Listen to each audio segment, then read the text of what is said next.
নেই, তবে যেই আয়োজনটা, এই ছোট আয়োজনটা নিশ্চয়ই সকলের। দেশের ফুটবলে বিগত সময়ে যে কয়েকটি অর্জন তার সবকটি এসেছে নারী ফুটবলের হাত ধরে, অথচ সেই নারী লিগই সবসময় উপেক্ষিত। নিয়মিত গড়ায় না মাঠে গড়ালেও অপেশাদার ভাবে কোনো মতে টুর্নামেন্ট শেষ করে বাংলাদেশ ফুটবল ফেডারেশন।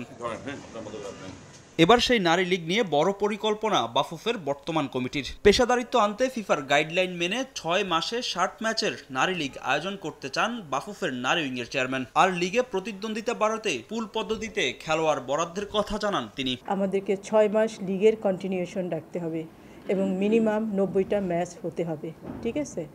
তো সেই ক্রাইটেরিয়াকে সামনে রেখেই আসলে আমরা এবছরের লিগটাকে সাজাতে চাচ্ছিলাম। যাদের টাকা আছে তারা সমস্ত প্লেয়ারদেরকে নিয়ে এক জায়গায় ডাম্প করে রাখে, অন্য ক্লাবগুলোতে খেলার সুযোগ পায় না।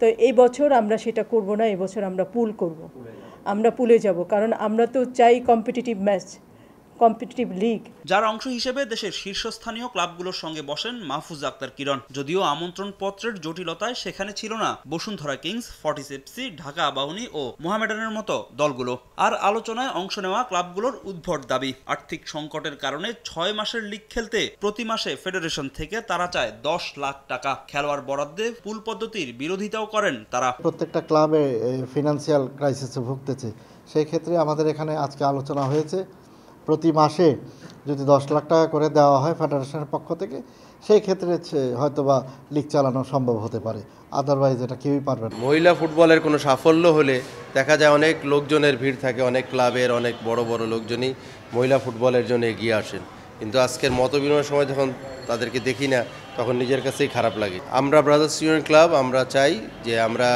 ছেলেদের পাশাপাশি মেয়েদের টিম নিয়েও আমরা কাজ করতে চাই। ব্রাদার্স ইউনিয়ন ক্লাব পুলের বিপক্ষে, আমরা পুল করতে চাই না। দেশের ফুটবল প্রেক্ষাপটে আকাশ কুসুম চিন্তা ভাবনা হলেও ফিফার স্বীকৃতি পেতে সঠিক পথেই এগুচ্ছে ফেডারেশন। এখন দেখার পালা সেখানে কতটা সফল হয় বাফুফের বর্তমান কমিটি। কারণ এর আগে তোড়ঝোড় করে নারীদের ফ্র্যাঞ্চাইজি লিগ আয়োজনের কথা জানালেও সেই লিগ কখনো দেখেনি আলোর মুখ। ফাহিম ইসলাম, সময় সংবাদ, ঢাকা।